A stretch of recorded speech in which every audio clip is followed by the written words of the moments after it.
Hello guys, आपका देवप्री channel में स्वागत है। तो आज हम लोग कक्षा 10वीं संस्कृत की तृतीय पाठ आलस कथा को पढ़ने वाले हैं। तो चलिए हम लोग पढ़ते हैं। अयं पाठ विद्यापति कृतस्य। यह पाठ विद्यापति द्वारा कथा ग्रंथस् पुरुष परीक्षेति नामकस्य कहानी ग्रंथ के पुरुष परीक्षेति नाम का अंश विशेष वर्ते खास अंश से है। यह पाठ विद्यापति द्वारा रचित कहानी ग्रंथ के पुरुष परीक्षा नाम का खास अंश से है। पुरुष परीक्षा सरल संस्कृत भाषायाम कथारूपेण विभिन्नानाम। पुरुष परीक्षा सरल संस्कृत भाषा के कहानी के रूप में विभिन्नानाम मानव गुणानां महत्व वर्णिते अलग अलग मानव गुणों के महत्व का वर्णन करता है। दोषानाम च निराकरणाय शिक्षांग जाति, और दोषों को दूर करने के लिए शिक्षा देते हैं। विद्यापति लोकप्रिय मैथिली कवि थे। अपि च बहुनां संस्कृत ग्रंथानां निर्मातापि, और वह बहुत से संस्कृत ग्रंथों के निर्माता भी विद्यापति थे। इति तस्य विशिष्टता संस्कृत विश्वे भी प्रभुता अस्ति। इनकी विशिष्टता संस्कृत में भी काफी प्रभुता में काफी अस्तित्व है। प्रस्तुत पाठे आलस नाम का दोषस्य। प्रस्तुत पाठ में आलस नाम के दोष को निरूपणे व्यांगत्मिका कथा पुरुषा प्रस्तुता विद्यते। प्रस्तुत पाठ में आलस नाम के दोष को दूर करने के लिए हंसी मजाक कहानी के रूप में प्रस्तुत हैं। नीतिकार आलस्यं रिपु रूपम, माने कि नीतिकार लोग आलस को रिपु रूपम शत्रु मनित मानते हैं। नीतिकार लोग आलस को शत्रु मानते हैं। आसित मिथिलायाम वीरेश्वर नाम मंत्री। मिथिला में वीरेश्वर नाम मंत्री, वीरेश्वर नाम का मंत्री आसित में था। मिथिला में वीरेश्वर नाम का मंत्री था।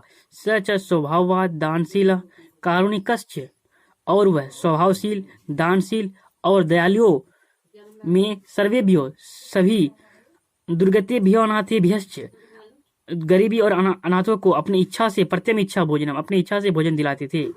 और वह स्वभावशील दानशील और दयालु सभी गरीबों और अनाथों को अपनी इच्छा से भोजन दिलाते थे। तन्मध्ये आलस्यभ्योऽप्यन्न वस्त्रे, उनके बीच में आलस्यों को अन्न और वस्त्र दाप्यति स्म दिलाते थे। यथा क्योंकि निर्गतिनाम च सर्वेषाम् आलस, गरीबी और आलस्यों में से प्रथमोमत आलसी को पहला माना गया है।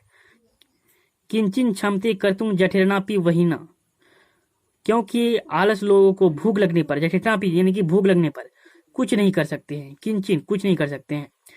ततो आलस पुरुषानाम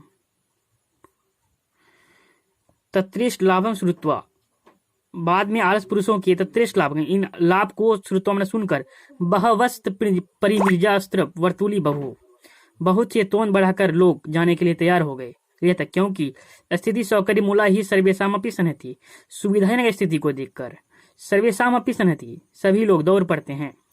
सा जाति नाम सुखं दृष्टवा, अपनी जाति के सुख को देखकर के ना धावंती हैं, कौन जीव नहीं दौड़ते हैं।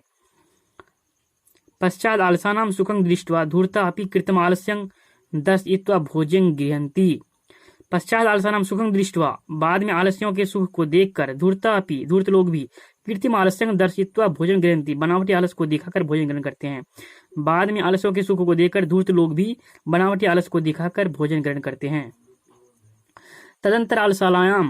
तदंतर बाद में आलसालायाम आलसों के घरों में बहुत द्रव्यम, बहुत से धन संपत्ति खर्च होता देख कर तनियोग पुरुष परामृष्टम, राज पुरुषों द्वारा विचार किया गया। यदक्षम बुद्धया करुणया केवल आलस्यभ्य स्वामी वस्तु निधापति, केवल करुणा और दया के कारण स्वामी वस्तु दिलाते थे। कपटेन आलसा अपि गृह्णन्ति, कपट से जो आलसी नहीं है वे भी ग्रहण करते हैं।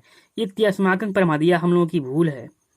यदि ऐसा होता है तदा आलस पुरुषानाम, तो आलस पुरुषों की परीक्षा करनी चाहिए। यदि ऐसा होता है तो आलस पुरुषों की परीक्षा करनी चाहिए।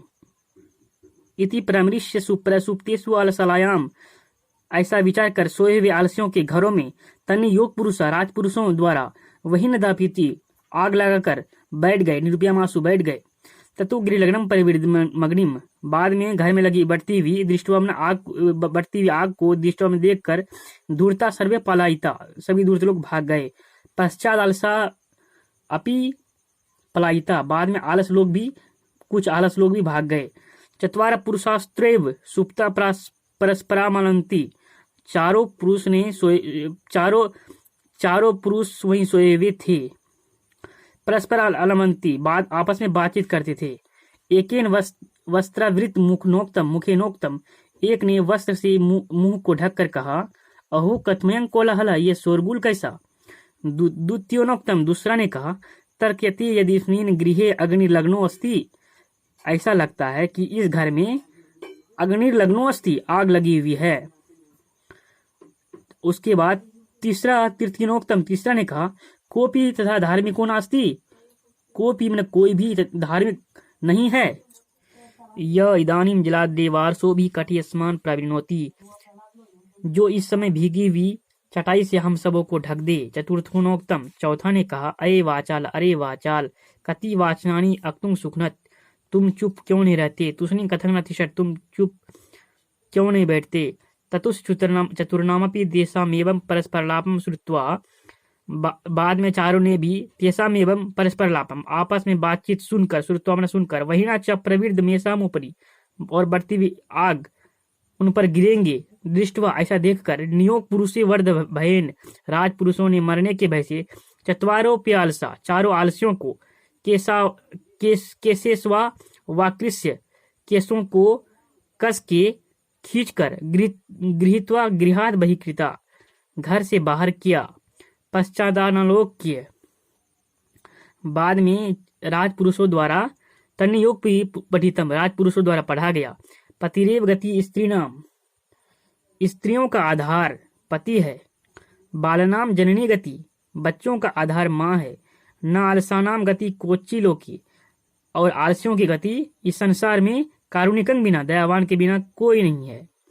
पश्चातेषु चतुर्स्वालेषु ततोप्यधिकरं वस्तु मंत्री दाप्यामास, बाद में चारों आलसियों को और भी अन्य वस्त्र मंत्री दिलवाते हैं।